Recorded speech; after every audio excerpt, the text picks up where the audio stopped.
Good afternoon to all. Good afternoon. Good afternoon, ma'am. Okay, screen is visible. Yes, ma'am. Yes, ma'am. Okay, so in last lecture, what we covered?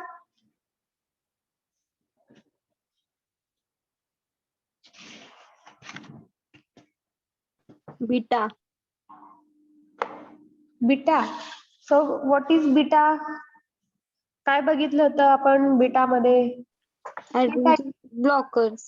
Alpha adrenergic blockers and beta adrenergic blockers. Okay, very good. Types. So आपण ॲड्रिनर्जिक अंटागोनिस्ट हा bit cover केला होता. त्याच्यामध्ये आपण बघितलं होतं alpha adrenergic blocker आहे, beta adrenergic blocker. Okay, very good. So next आपण बीट कव्हर करतोय, that is 6C, that is a cholinergic drug. And after that 6D cholinergic blocking agent. So आजच्या लेक्चरला आपण फक्त एकच बीट कव्हर करणार आहोत, that is a cholinergic drug. 6C हा बीट आपण कव्हर करणार आहोत. So in that, so next बघा, हे कोलिनर्जिक ड्रग जे आहेत, सो त्याच्यामध्ये तुम्हाला अनदर बीट इन्क्लूड झालेला दिसतो.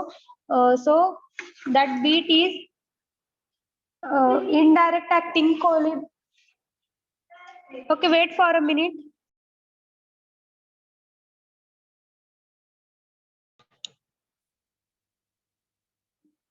ओके, सो हे कोलिनर्जिक जे ड्रग आहे त्याच्यामध्ये तुम्हाला अनदर अजून एक सब बीट बघायला मिळतो, indirect acting cholinesterase inhibitor.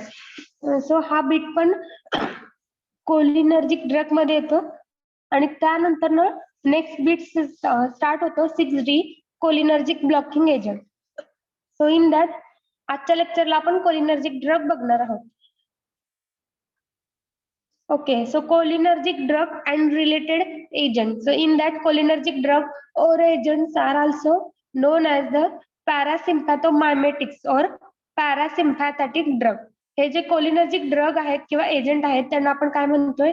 parasympathomimetics or parasympathetic drugs. So next आहे cholinergic agent are those agents that can reproduce the action of the acetylcholine by directly interacting with the receptor or by stimulating parasympathetic nerve system by inhibiting anticholinesterase enzyme. So हे जे cholinergic drug जे आहेत त्यांची action कशी बघायला मिळते? जे पण असिटाइल कोलिन आहे त्याच्यासोबत डायरेक्ट इंटरॅक्शन करून हे रिसेप्टर वरती ऍक्ट करून काय करणार आहेत? स्वतःची ऍक्शन शो करणार आहेत. सो त्याला आपण काय म्हणतोय? पॅरासिम्पॅथोमायमेटिक. सो पॅरासिम्पॅथो हे वर्ड आपण काय म्हणतोय? मायमेटिक म्हणजे सिमिलर ऍक्शन. जी ऍक्शन कोलिनर्जिक किंवा असिटाइल कोलिनची जी ऍक्शन आहे तीच ऍक्शन आपल्याला ह्या ड्रगची पण बघायला मिळणार आहे. त्यामुळं मायमेटिक्स हा वर्ड यूज केलाय. सो मायमेटिक्स म्हणजे सिमिलर ऍक्शन. सो कुणाच्या सिमिलर ऍक्शन हे शो करतील? असिटाइल कोलिनच्या सिमिलर ऍक्शन शो करतील. पण हा जो वर्ड आहे पॅरासिम्पॅथो, सो हा वर्ड कशासाठी आलेला आहे? Because it act on a parasympathetic nerve system. आता हे जे ड्रग आहेत त्यांची जे ऍक्शन आपल्याला बघायला मिळणार आहे ते ऍक्शन आपल्याला एकतर पहिले असिटाइल कोलिनची जी ऍक्शन आहे त्याच्या सारखीच ऍक्शन बघायला मिळेल. त्यामुळे त्याच रिसेप्टरवरती डायरेक्टली इंटरॅक्ट होऊन हे ड्रग स्वतःची ऍक्शन दाखवणार. सेकंड, साइट त्यांनी सांगितलेले आहे की कोणत्या साइट वरती ही ऍक्शन बघायला मिळते? पॅरासिम्पॅथेटिक नर्व सिस्टीम ह्या साइट वरती ऍक्शन बघायला मिळते. त्यासाठी आपण कोलिनर्जिक ड्रगला अनदर नेम काय म्हणतोय? पॅरासिम्पॅथोमायमेटिक्स और पॅरासिम्पॅथेटिक ड्रग्ज असं म्हणतोय. सो हे काय करतायत parasympathetic drugs? So in that anti cholinesterase जे एन्झाईम आहे त्यांना इनहिबिट केलं जातं. सो इनहिबिट म्हणजे इनहिबिटिंग ऍक्शन कशी असणार आहे? विरोध. ओके, सो ऑपोजिट ऍक्शन असणार आहे. इनहिबिटिंग म्हणजे जी पण ऍक्शन आहे त्या ऍक्शनला रिड्यूस करणे, कमी करणे, मीन्स काय असणार आहे? Inhibiting action. सो इथं वर्ड आलेला आहे अँटी. सो अँटी म्हणजे काय असणार आहे? अपोजिट.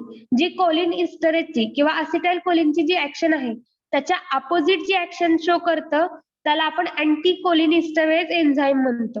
सो त्याची जी ऍक्शन आहे ती कुठेतरी कमी केली जाते, रिड्यूस केली जाते. आणि स्टिम्युलेट कोणती ऍक्शन होणार आहे? असिटाइल कोलिनची जी ऍक्शन आहे ती स्टिम्युलेट होणार आहे. ती त्या स्पेसिफिक रिसेप्टरवरती इंटरॅक्शन होऊन ती ऍक्शन कुठेतरी आपल्याला जास्ती बघायला मिळते. So stimulating parasympathetic nerve, so parasympathetic नर्वला स्टिम्युलेट करून ते ऍक्शन आपण अचीव करतो. तर त्यामुळे ह्या ओव्हरऑल ड्रगला, कोलिनर्जिक ड्रग, याला आपण अनदर नेम काय म्हणतोय? पॅरासिम्पॅथोमायमेटिक ड्रग्स और पॅरासिम्पॅथेटिक ड्रग. त्या वर्ड मध्ये जे पण त्याचं सेकंड नेम जे आहे त्या वर्ड मध्ये दोन्ही पण तुम्हाला त्याच्यामध्ये डेफिनेशन इन्क्लूड केलं आहे. सो मायमेटिक ही ऍक्शन म्हणजे काय असणार आहे? मायमेटिक म्हणजे सिमिलर ऍक्शन असणार आहे. कोणाच्या सिमिलर असणार आहे? असिटाइल कोलिनच्या सिमिलर आहे. आणि पॅरासिम्पॅथो हे काय झालं? हा एरिया झाला किंवा साइट ऑफ ऍक्शन आपण म्हणतो. That is a parasympathetic nerve system वरती ऍक्ट होणारी ऍक्शन आपल्याला बघायला मिळणार आहे. त्यासाठी आपण पॅरासिम्पॅथोमायमेटिक ड्रग्ज असं म्हणतो. नेक्स्ट आहे cholinergic drug control the parasympathetic system. हे जे कोलिनर्जिक ड्रग्ज आहेत ते काय करतात? पॅरासिम्पॅथेटिक सिस्टीम वरती कंट्रोल आणतात. सो नेक्स्ट आहे सो इट्स अ क्लासिफिकेशन आपल्याला बघायला मिळतं नेक्स्ट मध्ये. सो क्लासिफिकेशन बघा. हे समजलंय का इंट्रोडक्टरी पार्ट? व्हॉइस येतोय का? समजलंय का introductory part? Yes, Yes, ma'am. ma'am. Yes, ma'am. Okay. So next आहे क्लासिफिकेशन. सो क्लासिफिकेशन मध्ये बघा, क्लासिफिकेशन ऑफ कोलिनर्जिक ड्रग और पॅरासिम्पॅथोमायमेटिक एजंट. सो फर्स्ट त्याच्यामध्ये 2 टाईपचं क्लासिफिकेशन बघायला मिळतं, direct acting agent and second आहे कोलिनिस्टरेज इनहिबिटर और इनडायरेक्ट ऍक्टिंग एजंट. सो हे मेन 2 क्लासेस आहेत, direct acting and indirect acting. त्या इनडायरेक्ट ऍक्टिंगलाच आपण काय म्हणतोय? Cholinesterase inhibitor.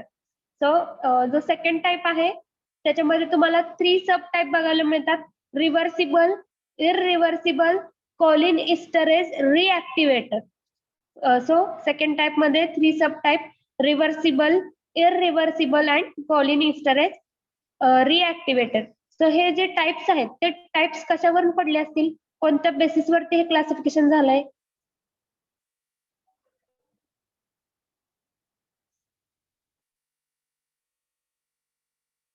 स्टुडंट प्रेझेंट आहेत का? Yes, Yes, ma'am. Yes, ma'am. Okay. So हे जे क्लासिफिकेशन आहे ते कोणत्या बेसिसवरती त्यांनी ड्रगला क्लासिफाय केलंय? हे जे ऍक्शन आहे ते कशाचे आहे? Direct acting agent. म्हणजे काय होणार आहेत ह्या क्लासमध्ये ड्रग? कसे ऍक्ट करणार आहेत? Direct. डायरेक्ट. सेकंड मध्ये काय सांगितलं? Indirect acting. म्हणजे ड्रग कसे ऍक्ट करणार आहेत? Indirect. Indirect. So overall classification कशावरती बेस्ड आहे? म्हणजे हे क्लासिफिकेशन कशावरून केले त्यांनी? Mechanism of action.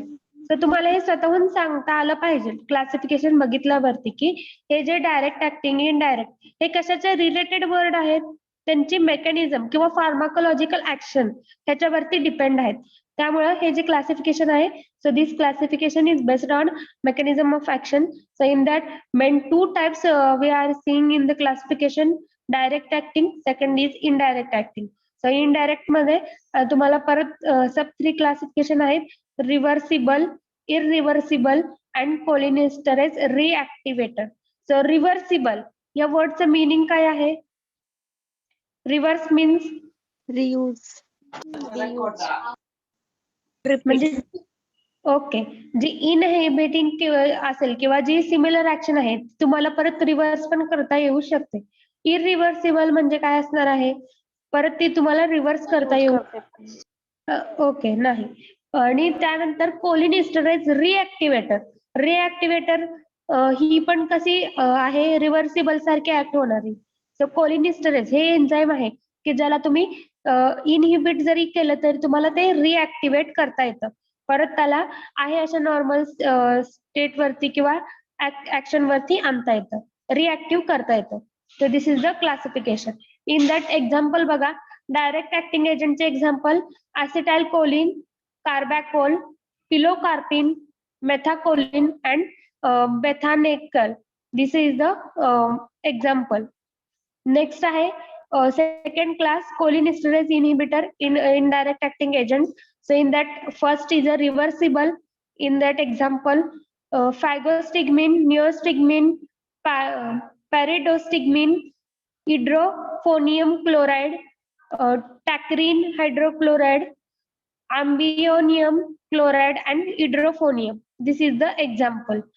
Phygostigmine, neostigmine, pyridostigmine, hydrophonium chloride, tacrine hydrochloride, ammonium chloride, and hydrophonium. Next आहे irreversible. In that, isofluorophate, ecothiopate, iodide, and parathion and malathion. This is the example. Isofluorophate,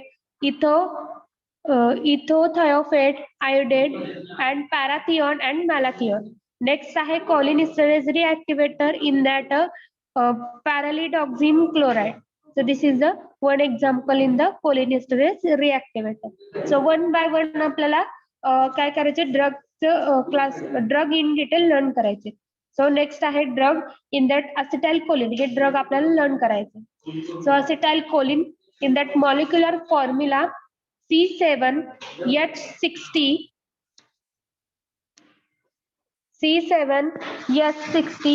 Cl-NO2. This is the molecular formula of acetylcholine. And next आहे, it's a chemical name. So chemical name मध्ये 2-acetoxy bracket मध्ये आहे, 2-acetoxy ethyl bracket close, trimethyl ammonium chloride. So this is the chemical name of that acetylcholine. So acetylcholineचं chemical name काय आहे, important आहे, तुम्हाला MCQ विचारला जाऊ शकतो. स्ट्रक्चर तर इम्पॉर्टंट आहेच आहे, ऑल्सो केमिकल नेम पण इम्पॉर्टंट आहे. So in bracket 2-acetoxy -ethyl bracket close, trimethyl ammonium chloride. So this is a chemical name of acetylcholine. Next आहे, it's a physical property. In that, it is a small polar hydrophilic compound along with the viscous deliquescent liquid soluble in ethanol and insoluble in ether and chloroform. So physical property मध्ये सांगितलेलं आहे, it's a nature सांगितलंय. So colour मध्ये acetylcholine कसं आहे, colourless आहे, order मध्ये odourless, आणि टेस्ट मध्ये टेस्टलेस. त्यानंतर सोल्युबिलिटीचा पॉइंट येतो, त्याच्यामध्ये सोल्युबिलिटी कशी आहे, सोल्युबल इन इथॅनॉल आणि insoluble diethyl ether and chloroform, याच्यामध्ये इनसोल्युबल आहे. त्यानंतर त्याच्या फिजिकल प्रॉपर्टी मध्ये त्याचं नेचर सांगितलेलं आहे. सो कसं आहे, it is a small polar hydrophilic compound आहे. So in that hydrophilic, philic म्हणजे कसं नेचर,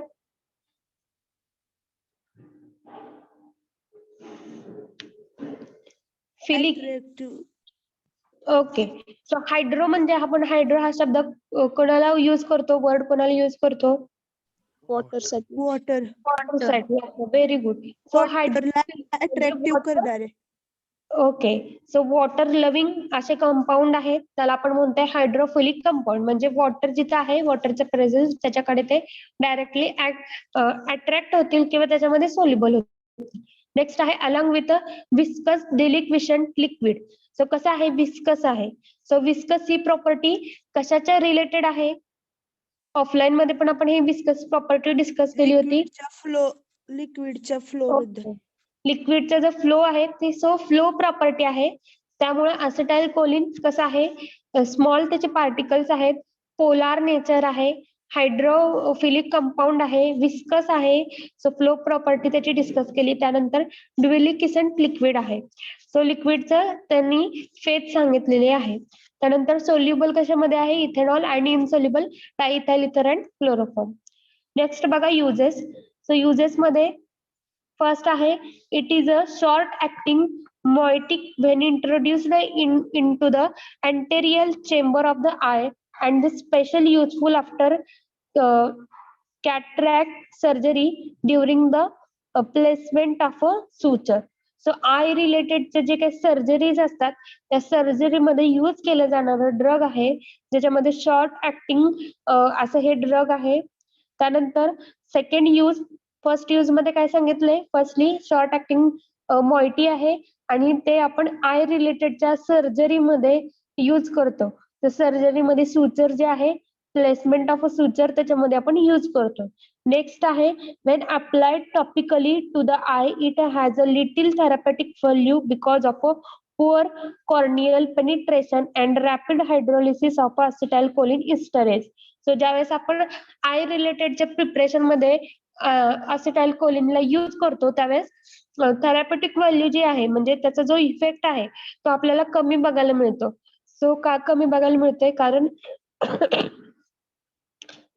सो आयचे जे काही लेअर आहेत त्या लेअर मध्ये कमी पेनिट्रेट होते.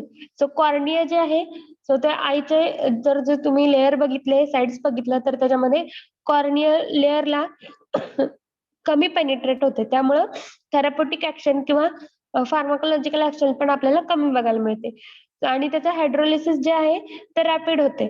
सो असिटाइलकोलिन इस्टरेज याचा हायड्रोलिसिस पण रॅपिड होतं. नेक्स्ट आहे anticholinergic can treat urine incontinence and overactive bladder, chronic obstructive pulmonary disorder and certain type of poisoning. So next इथं यूज सांगितलेलं आहे की मग असिटाइलकोलिन कशा कशासाठी यूज केलं जातं. So treatment of urinary incontinence. So what is mean by urinary. तर सगळ्यांना माहिती आहे युरिनरी ट्रॅक रिलेटेडची डिसऑर्डर आहे. ह्याच्यामध्ये काय होणार आहे युरिन ट्रॅकला जर इन्फेक्शन वगैरे असेल तर त्याच्या ट्रीटमेंट मध्ये आपण हे यूज करणारा ड्रग आहे. युरिनरी इनकंटिन्युअस मीन्स काय असणार आहे loose of a bladder control. एकतर ते जे ब्लॅडर आहे युरिनरी त्याच्यावरचा कंट्रोल तिथं लूज झालेला असतो. सो फ्रिक्वेंट युरिनेशन हे पण एक सिम्पटम्स त्याच्यामध्ये दिसायला लागतं. त्यानंतर म्हणजे ज्यावेळेस तुम्ही स्नीजिंग कफिंग जरी केलं तरी rapid evacuation of urine he process तिथे घडणार आहे. आणि हे कशामुळे होतंय एखादं युरिन ट्रॅकला जर इन्फेक्शन झालं असेल तर. त्यानंतर ओव्हर ऍक्टिव्ह ब्लॅडर. सो ही पण एक कंडिशन आहे ज्याच्यामध्ये आपण असिटाइलकोलिनचा यूज करतोय. सो ओव्हर ऍक्टिव्ह जे ब्लॅडर आहे त्याला शॉर्ट फॉर्म आहे OAD. सो ह्याच्यामध्ये ओव्हर ऍक्टिव्ह ब्लॅडर मध्ये पण तुम्हाला म्हणजे हे जे आहे ह्याच्यामध्ये problem with bladder function causes sudden need to urinate. त्याच्यामध्ये पण सेमच सिम्पटम्स बघायला मिळतं की तुमचं फ्रिक्वेंटली युरिनेशन इथं होणार आहे. सो ते मोस्टली हे जे आहे ओव्हर ऍक्टिव्ह ब्लॅडर हे कशामुळे होतं ही कॉमन कंडिशन आहे. एज इन्क्रीज झाल्यामुळे ही कंडिशन आपल्याला बघायला मिळते. त्यानंतर chronic obstructive pulmonary disorder. So chronic कशी आहे फेज. क्रोनिक मीन्स क्रोनिक सांगा. ह्याच्या आधी आपण बघितलंय अक्यूट म्हणजे काय क्रोनिक म्हणजे काय.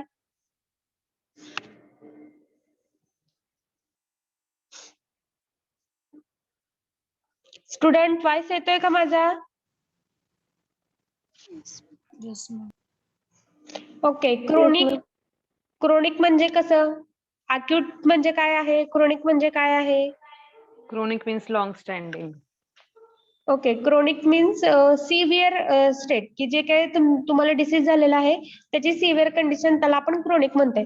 अक्यूट म्हणजे त्यातल्या मिनिमम स्टेट वरती असतं. So obstructive pulmonary disorder. So हे पल्मनरी आपण हा वर्ड कोणाच्या रिलेटेड यूज करतो.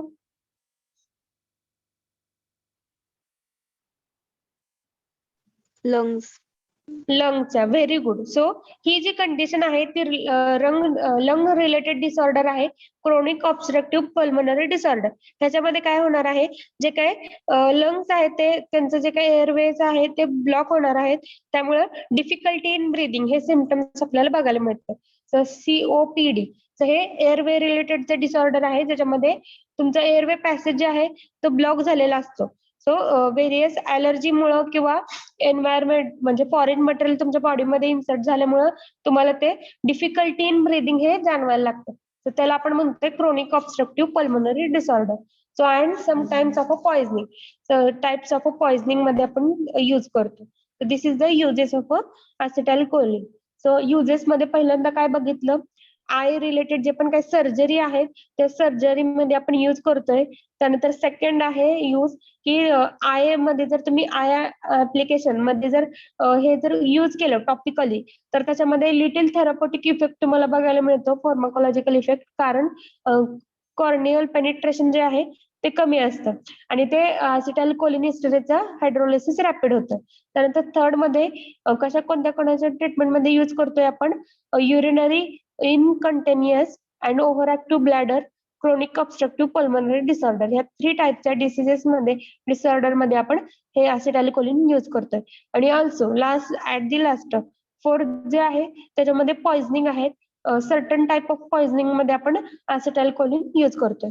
सो नेक्स्ट आहे storage and stability. In that acetylcholine solution stored at 25 degrees Celsius was stable for about 20 days. After such time, modest breakdown occurs at a temperature of 50 degrees Celsius. Acetylcholine showed a rapid breakdown after 1 year. So, 1 day. So ह्याच्यामध्ये storage condition मध्ये सांगितलेलं आहे की room टेम्परेचरला तुम्हाला store करायचं आहे. जर जेवढं जास्त टेम्परेचर तुम्ही वाढवाल तेवढं असिटाइलकोलिन रॅपिडली त्याचं काय होणार आहे, डिग्रेडेशन किंवा ब्रेकडाऊन होणार आहे. सो 1 डे मध्येच ते प्रिपरेशन आहे ते तुमचं एक्सपायर होणार आहे, खराब होणार आहे. त्यासाठी तुम्हाला रूम टेम्परेचर वरती तिथे तुम्हाला स्टोअर करायचं आहे, ड्राय प्लेस वरती स्टोअर करायचंय, लाईट आणि मॉइश्चर पासून प्रोटेक्ट करायचं.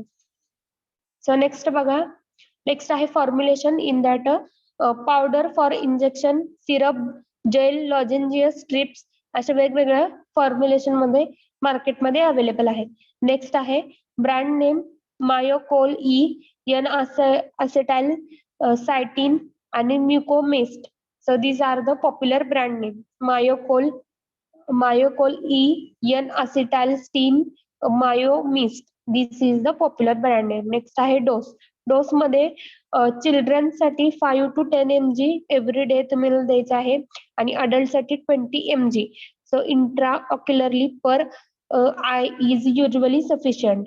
जर आय रिलेटेड प्रिपरेशन तुम्ही जर यूज करत असाल तर तुम्हाला इंट्राऑक्युलर जे काय आहे साईट सांगितलेली आहे त्याच्यामध्ये 20 mg एवढं कॉन्सन्ट्रेशन मध्ये ड्रग तिथे तुम्हाला अलाउ केलं जातं आणि चिल्ड्रन असतील तर 5 to 10 mg एवढ्या कॉन्सन्ट्रेशन मध्ये दिलं जातं. सो हे असिटाइलकोलिन मध्ये कोणाला काही डाऊट आहे? No, ma'am. Okay. So next drug बघा, कार्बॅकॉल. नेक्स्ट ड्रग आहे carbachol. In that molecular formula C6H50Cl(N2O2) आणि स्ट्रक्चर स्क्रीन वरती आहे. So C6H50Cl(N2O2), this is the molecular formula. Next आहे chemical name. In that 2 carboxyl oxyethyl bracket close trimethyl methyl ammonium chloride. This is the chemical name. 2 dash in bracket carbomo oxyl ethyl bracket close triethyl ammonium chloride. Next आहे it's a physical property. In that carbachol is a parametric crystal of ammonium salt and a carbamate ester. So हे जे कार्बॅकोल आहे ते तुम्हाला ammonium salt आणि कार्बामेटचं Easter हे combination मध्ये बघायला मिळतं. So it is a crystal form मध्ये आहे. व्हाईट कलरचे क्रिस्टल्स तुम्हाला तिथं बघायला मिळतात किंवा व्हाईट कलरची पावडर फॉर्म मध्ये तुम्हाला हे बघायला मिळतं. त्यानंतर ऑर्डर जे आहे ते अमोनियाचा प्रेझेन्स असल्यामुळं अमोनियम ऑर्डर तिथं बघायला मिळते. कलर कसा आहे व्हाईट, ऑर्डर कशी आहे अमोनियम, स्लाइटली अमोनियम ऑर्डर तिथं बघायला मिळते. टेस्टलेस आहे. नेक्स्ट आहे it is a soluble in ethanol, methanol, dimethyl sulfoxide, DMSO short form आहे dimethyl sulfoxide and in acetone, chloroform and ether. So solubility सांगितलेली आहे. Soluble in ethanol, methanol, DMSO and insoluble in acetone, chloroform and ether. हे तुम्हाला solubility आहे. Next आहे its uses. So uses मध्ये it is an ester of choline and thus possesses both a muscarinic and nicotinic property. So हे कसं आहे Easter of choline आहे, त्यामुळे मस्कॅरिनिक आणि निकोटिनिक प्रॉपर्टी हे दोन्ही बघायला मिळतात. So nicotinic property, nicotinic means हे तुम्ही वर्ड ऐकलेला आहे निकोटीन. सो निकोटीन हे कशा रिलेटेड वर्ड तुम्ही ऐकलाय? तंबाखू. ओके, म्हणजे जे हॅबिट फॉर्मिंग जे आहेत त्याला आपण म्हणतोय निकोटिनिक. सो हे जे आहे ते इस्टर ऑफ कोलिन असल्यामुळं त्याच्यामध्ये हॅबिट फॉर्मिंग पण तुम्हाला होऊ शकतं. सो निकोटिनिक प्रॉपर्टी मध्ये निकोटिनिक हे ड्रग त्याच्यामध्ये इन्व्हॉल्व आहे, त्यामुळे हॅबिट फॉर्म होतात. आणि मस्कॅरिनिक, सो मस्कॅरिनिक मीन्स काय असणार आहे? Muscle related.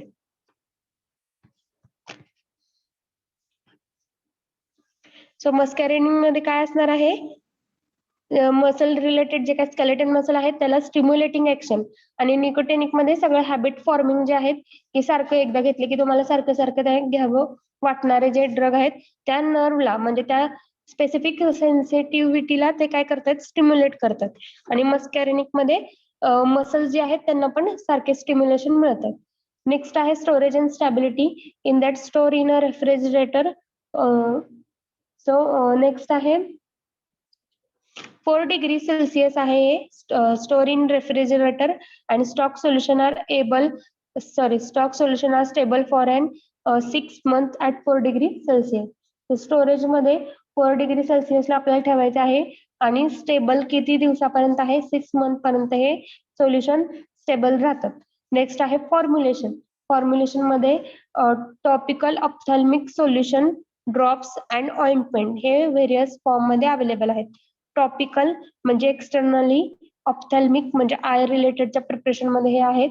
ड्रॉप्स आणि ऑइंटमेंट मध्ये पण फॉर्म मध्ये पण अवेलेबल आहेत. त्यानंतर नेक्स्ट आहे brand name. So in that Miostat, Isopto, carbachol, Carbastat and Carboptic. This is the popular brand name. Miostat, isotope, carbachol and Carbastat and Carboptic. These are the popular brand name. Next आहे dose. Dose मध्ये 0.5 ml एवढा dose तिथं sufficient आहे. Instill not more than 0.5 ml. तो देताना habit forming असल्यामुळं किंवा जे मसल्स आहेत ते मसल्स तिथं स्टिम्युलेट करतायत त्यामुळं खूप कमी क्वांटिटी मध्ये आपण देतोय. 0.5 ml एवढ्याच क्वांटिटी मध्ये हा ड्रगचा डोस दिला जातो. सो ड्रग कोणता आहे? Carbachol. Okay, very good. So carbachol आहे. तर हे इम्पॉर्टंट आहे यूज मध्ये की निकोटिनिक आणि मस्कॅरिनिक प्रॉपर्टी दाखवतो.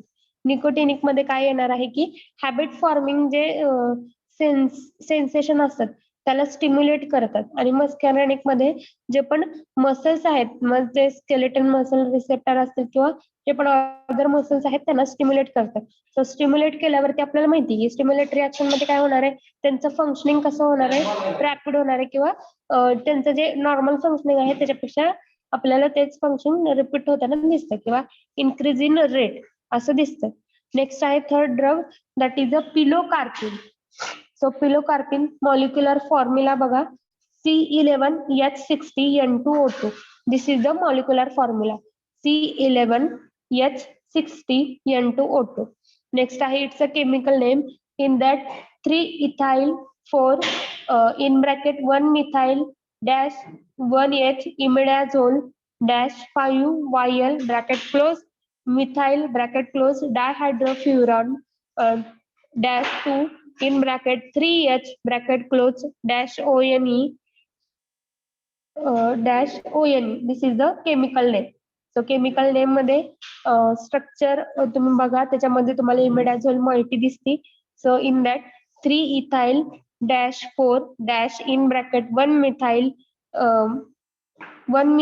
dash 1H dash imidazole dash 5 dash YL bracket close methyl bracket close dihydrofuran dash 2 in bracket 3H bracket close dash ON. So this is the chemical name. Next आहे physical property. So in that it is soluble in water and alcohol and most stable at a pH range 4 to 5.5 and insoluble in ethyl ether and HCl. So physical property मध्ये solubility सांगितलेली आहे. Soluble कशामध्ये आहे? Water and alcohol मध्ये soluble आहे. Stable कोणत्या pH रेंजला राहतंय? 4 to 5.5 ह्या रेंज मध्ये. आणि इनसोल्युबल कशामध्ये आहे? डायइथाइल इथर अँड HCl मध्ये इनसोल्युबल आहे. सो नेक्स्ट आहे इट्स युजेस. सो युजेस मध्ये बघा, युजेस मध्ये फर्स्ट यूज आहे pilocarpine causes marked sweating, salivation and increase in other secretion as well. So हे जे पिलोकार्पिन आहे त्याच्यामुळे पिलोकार्पिन जर बघितलं आपण तर त्याच्यामुळे काय होतंय? स्वेटिंग, सलायवेशन अँड जे पण काही सिक्रेशन आहेत आपले बॉडी सिक्रेशन त्याच्यामध्ये इन्क्रीज होताना आपण बघतो. म्हणजे इन्हान्सिंग प्रॉपर्टी किंवा स्टिम्युलेटरी प्रॉपर्टी आपल्याला पिलोकार्पिनची बघायला मिळते. नेक्स्ट आहे pilocarpine is used to treat dry mouth caused by radiotherapy in people with head and neck cancer and to treat a dry mouth in people with a Sjogren's syndrome, a condition that affects the immune system and causes dryness of a certain part of the body such as the eyes and mouth. So हे जे pilocarpine आहे ते basically कशासाठी use करतोय आपण? कारण त्याची स्वतःची ऍक्शन काय आहे की जे पण बॉडी मधले सिक्रेशन आहेत ते सिक्रेशन वाढवायचं काम कोण करतं? पिलोकार्पिन. त्यामुळे पिलोकार्पिन घेतल्यामुळे तुम्हाला sweating, salivation and other secretion secrete होताना दिसतात. म्हणजे ते प्रॉपर्टी स्टिम्युलेटरी प्रॉपर्टी ते दाखवते. त्यामुळं यूज करताना सुद्धा आपण कशामध्ये यूज करतोय? So use in treatment of a dry mouth. जे काय ड्राय माउथ झालेले किंवा घसा कोरडा पडणे आपण म्हणतो. सो हे कशामुळे होते? जे पण रेडिओथेरपी आहे म्हणजे जे कॅन्सर पेशंट आहेत ज्यांना हेडला किंवा नेकला कॅन्सर झालाय, तर ते थेरपी करताना किमोथेरपी अंडर ते जे काही ड्राय माउथ ही कंडिशन अराईज होती किंवा रेडिओथेरपी मध्ये ड्राय माउथ ही कंडिशन अराईज होती. सो त्याला प्रिव्हेंट करण्यासाठी, त्याला ट्रीट करण्यासाठी पिलोकार्पिन कंटेंट असलेलं ड्रग त्यांना दिलं जातं किंवा फॉर्म्युलेशन त्यांना दिलं जातं. नेक्स्ट आहे शोजरेन्स सिंड्रोम. शोजरेन्स सिंड्रोम काय आहे? ही एक कंडिशन आहे ज्याच्यामध्ये ह्युमन सिस्टीम कमजोर झालेली असते आणि त्या कमजोरीमुळे ते काय होते? मॉइश्चर तिथं रिटर्न राहत नाही. So dryness of a certain part.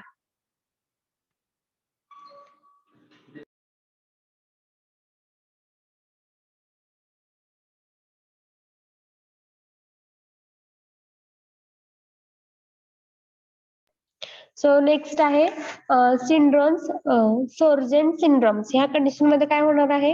Human system कशी आहे? कमी आहे. इम्युन सिस्टीम कमी पडते त्यामुळे ड्रायनेस तुम्हाला जाणवतंय. तो ड्रायनेस ओव्हरकम करण्यासाठी हे ड्रग यूज केलं जातं. सो आता ह्या सिंड्रोम मध्ये ड्रायनेस कुठे अराईज होणार आहे? आईज आणि माउथला अराईज होणार आहे. नेक्स्ट आहे third use applied to the eye as a 0.5 to 4% drops. It penetrate cornea and promptly causes a meiosis, ciliary muscle contraction and fall in intraocular tension lasting 4 to 8 hours. So ह्याचा application I through जर तुम्ही I related formulation, topical formulation दिलं तर 0.5 to 4% drops मध्ये तुम्ही देता. त्याच्यामध्ये ते ड्रग पेनिट्रेट होतो कॉर्नियामध्ये. त्यानंतर मायोसिस किंवा सिलिअरी मसलचं कॉन्ट्रॅक्शन तिथं झालेलं दिसतं आणि इंट्राऑक्युलर जे टेन्शन आहे ते 4 to 8 hours पर्यंत तसंच रिटेनिंग राहतं. नेक्स्ट आहे next use. It is a third line drug in open angle glaucoma. So हे ओपन अँगल ग्लुकोमा मध्ये थर्ड टाईपचं किंवा थर्ड लाईनचं हे ड्रग आहे. सर ग्लुकोमा ही कंडिशन काय कशी आहे? ग्लुकोमा कशाचे रिलेटेड आहे? ग्लुकोज. Okay, glucose. सो ह्याच्यामध्ये आपण काय बघतोय? ओपन अँगल काय आहे? Open angle glaucoma. Okay.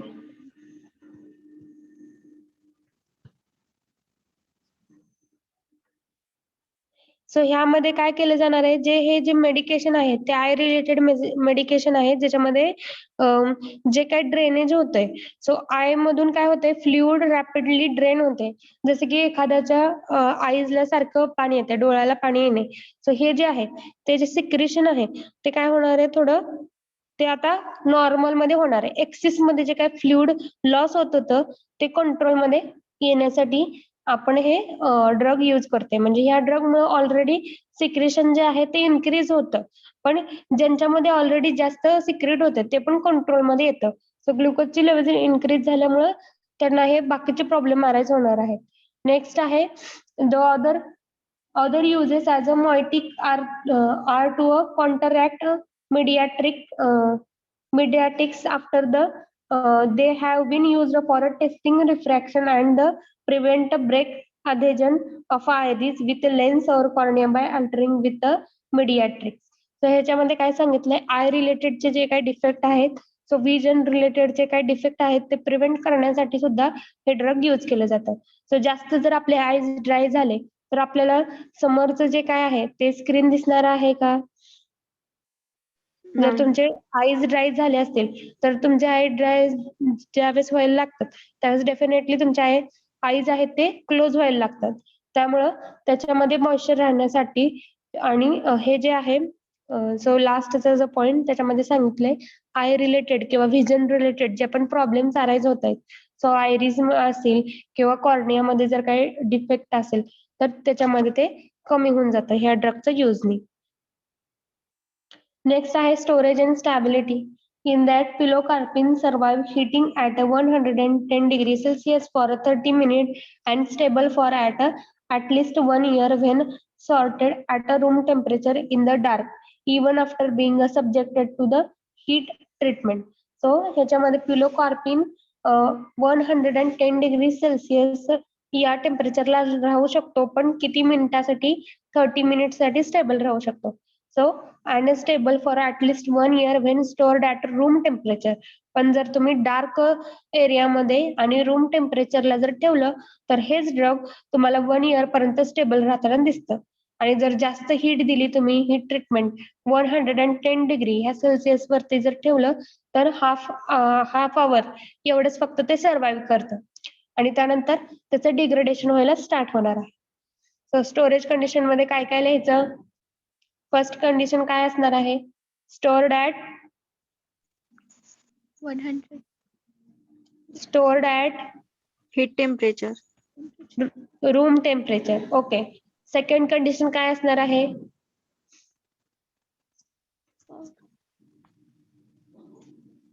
Dark area. Dark एरियामध्ये स्टोअर करायचंय. Third, From light. Protect from light. Okay. And fourth, Away from the children. Okay, ते पण झालं. अँड नेक्स्ट काय असणार आहे? मॉइश्चर कसं करायला पाहिजे? मॉइश्चर पासून प्रोटेक्ट करायला पाहिजे. सो नेक्स्ट आहे formulation. In that tablet, drops and ointment ह्या फॉर्म्युलेशन मध्ये अवेलेबल आहे. ब्रँड नेम मध्ये पिलोकार्पिन PO अँड सॅलाजिन हे दोन ब्रँड नेम आहेत, popular brand name. Pilocarpine PO and Salagen. Next आहे डोस. डोस मध्ये usual maximum adult dose is 30 milligram each day. 30 mg एवढ्या कॉन्सन्ट्रेशन मध्ये दिले जातं. सो अडल्ट डोस आहे 30 mg पर डे, एवढं डोस इथं आपण देतोय. सो नेक्स्ट आहे क्लासिफिकेशन आहे indirect acting cholinesterase inhibitor and anti cholinesterase agent. So त्याचं क्लासिफिकेशन आहे. सो क्लासिफिकेशन बघून आपण स्टॉप करूयात आणि नेक्स्ट लेक्चर पासून आपण ह्याचे ड्रग बघायला स्टार्ट करूयात. सो हे कोलिनर्जिक ड्रग मध्येच येतं. कोलिनर्जिक जे ड्रग आहेत त्याच्यामध्ये त्याचं इनडायरेक्ट ऍक्टिंग मधला क्लासिफिकेशन आहे आणि त्याच्यामध्ये पुढे ड्रग पण आहे. So indirect acting that is a cholinesterase inhibitor anti cholinesterase agent. In that anti cholinesterase are agent which inhibit acetylcholine esterase enzyme which protect acetylcholine from a hydrolysis. So हे जे अँटीकोलिनिस्टरेज आहेत किंवा हे जे एजंट आहेत ते काय करतायत? acetylcholine esterase जे एन्झाईम आहे त्याला प्रोटेक्ट करतायत. कुणापासून प्रोटेक्ट करतायत? Protect from acetylcholine hydrolysis. जे काय acetylcholineचा हायड्रोलिसिस आहे त्या फेनॉमेनॉन पासून प्रोटेक्ट करतात. नेक्स्ट आहे this produce cholinergic effect and penetrate concentration of acetylcholine. So cholinergic जे इफेक्ट आहेत ते शो करतायत आणि कॉन्सन्ट्रेशन जे acetylcholineचं कॉन्सन्ट्रेशन आहे. सो इथं आपण बघतोय की कोलिनिस्टरेज इनहिबिटर आहे, म्हणजे कोलिनिस्टरेजचे जे काही जे काही इफेक्ट आहे तो इफेक्ट कुठेतरी कमी होतो. So anti cholinesterase agent are further divided into 2 groups. So ह्याच्यामध्ये तुम्हाला 2 ग्रुपमध्ये ते डिवाइड होताना दिसत आहेत. फर्स्ट आहे रिव्हर्सिबल इनहिबिटर अँड सेकंड आहे irreversible inhibitor. So in that reversible मध्ये this agent reversibly inhibit the active site of the enzyme cholinesterase which is responsible for the hydrolysis of the acetylcholine. So असे sites आहेत की ज्याच्यामध्ये असेटाइलकोलिन काय होते, hydrolysis होते. So hydrolysis होऊ नये याच्यासाठी हे एजंट ऍक्ट करतात, म्हणजे स्वतः जाऊन त्या रिसेप्टर वरती ऍक्ट होणार आहेत. सो ऍक्टिव्ह जे साईट आहेत एन्झाईमचे, कोलिनिस्टरेजचे जे काही एन्झाईम आहे त्याचे जे काही ऍक्टिव्ह साईट आहेत त्याच्यावरती स्वतः जाऊन तिथं ते ड्रग काय होणार आहे, स्वतः जाऊन अटॅच होणार आहे आणि ती ऍक्शन आपल्याला बघायला मिळणार आहे. So they form an ester in the form of either as a carbamate और फॉस्फेट. सो ह्या क्लासचे जे ड्रग आहेत ते ड्रग एकतर ईस्टर फॉर्म मध्ये असतील किंवा ईस्टर आहेत, कार्बामेट किंवा फॉस्फेट या फॉर्म मध्ये बघायला मिळतात. नेक्स्ट आहे drug containing carbamyl ester group forms of carbamylated enzymes. So ह्याच्यामध्ये कार्बामेट आणि फॉस्फेट ह्या 2 फॉर्म मध्ये आपल्याला त्याचा ईस्टर फॉर्म बघायला मिळणार आहे. त्यामुळं ज्या ग्रुपमध्ये कार्बोमाइल ईस्टर ही जर ग्रुप प्रेझेंट असेल, फंक्शनल ग्रुप, तर त्याच्यामध्ये एन्झाईम पण कसं तयार होणार आहे, कार्बामोलेटेड एन्झाईम. सो ज्याच्यामध्ये कार्बोमाइल ईस्टर हे functional group, active functional group असणार आहे. नेक्स्ट आहे irreversible inhibitor in that these agent irreversibly inhibit the active site of the enzyme by converting them into organophosphate ester and their how prevent the hydrolysis of acetylcholine. So ह्याच्यामध्ये irreversible मध्ये आपण बघतो की जे पण active site आहेत एन्झाईमच्या त्याच्यामध्ये ते जे ड्रग आहे किंवा ते एन्झाईम आहे त्याला ऑर्गॅनोफॉस्फेट ईस्टर ह्या फॉर्म मध्ये कन्वर्ट करायचं आणि इनडायरेक्टली ऍक्शन शो करायची, जेणेकरून असेटाइलकोलिनचा हायड्रोलिसिस होणार नाही. ते प्रिव्हेंट करायचं असेटाइलकोलिनचा हायड्रोलिसिस. तर ह्या 2 वेनी ते ऍक्ट करतात किंवा हे 2 टाईप आहेत आपल्याला बघायला मिळतात. इनडायरेक्ट ऍक्टिंग कोलिनिस्टरेज इनहिबिटर किंवा अँटी कोलिनिस्टरेज एजंट हे असं आपण त्याला म्हणतो. अँटी कोलिनिस्टरेज एजंट याच्यामध्ये 2 types, reversible inhibitor and irreversible. So reversible मध्ये ester of a carbamate and phosphate, ester of a phosphate हे आपल्याला फॉर्म बघायला मिळतात आणि त्याच्या रिलेटेड एन्झाईम आपल्याला बघायला मिळतात. आणि हे ड्रग काय करणार आहेत, ऍक्टिव्ह साईट वरती जाऊन कोलिनिस्टरेजचा हायड्रोलिसिस होण्यापासून प्रिव्हेंट करतात.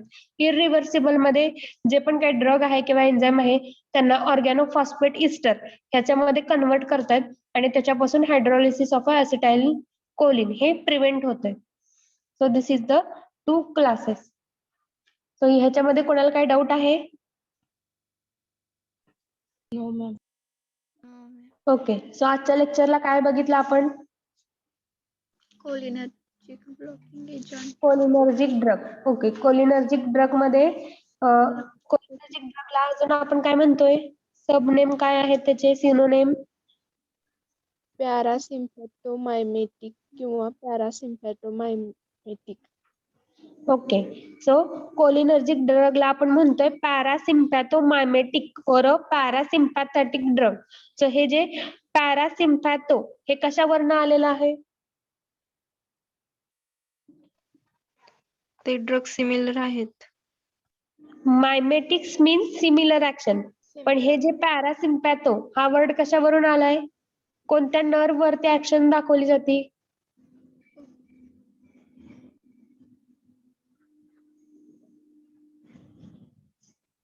कशावरती ऍक्टिंग करणार आहेत हे? पॅरासिम्पॅथेटिक नर्व सिस्टीम वरती ऍक्ट करणार आहेत. Sympathetic nerves. Okay. Parasympathetic nerve system वरती ऍक्ट करणार आहेत, त्यासाठी आपण पॅरासिम्पॅथो हा वर्ड आपण यूज करतोय. आणि मायमेटिक्स म्हणजे काय असणार आहे, सिमिलर ऍक्शन. कुणाच्या सिमिलर ऍक्शन दाखवणार आहेत हे ड्रग? असेटाइलच्या क्लोनिया. Acetyl choline. ओके. असेटाइल कोलिनचे सिमिलर ऍक्शन दाखवणार आहे. ओके. त्यानंतर नेक्स्ट आपण काय बघितलं, क्लासिफिकेशन. सो क्लासिफिकेशन मध्ये किती क्लासेस आहेत? Main class 2 class. 2. 2. Two. So first आहे direct acting agent. Second class. Cholinesterase. Second class कोणता आहे? Indirect acting agent. Indirect acting agent. Okay, त्याच्यामध्ये किती क्लासिफिकेशन बघायला मिळतं? 3 class. Okay, in that first Reversible. reversible, irreversible, and just okay, आणि third is a cholinesterase reactivator. Okay, किती drug बघितले आपण क्लासिफिकेशन नंतर? 3. ओके, फर्स्ट कोणता होता? Okay, acetyl choline. Second. Okay, third pilocarpine. Okay, त्यानंतर आपण अनदर क्लासिफिकेशन बघितलं, त्याच्यामध्ये अँटीकोलिनिस्टरेज एजंट किंवा अँटीकोलिनिस्टरेज एजंट आपण बघितले, त्याचं क्लासिफिकेशन रिव्हर्सिबल अँड इरिव्हर्सिबल हे बघितलेलं आहे. सो नेक्स्ट लेक्चरला आपण ह्याचे रिलेटेड ड्रग पण आपण स्टडी करणार आहोत. Then we will stop here. त्याच्यामध्ये कोणाला काही डाऊट आहे? No ma'am. No, madam. Okay, so thank you for your patience. Then we will stop here.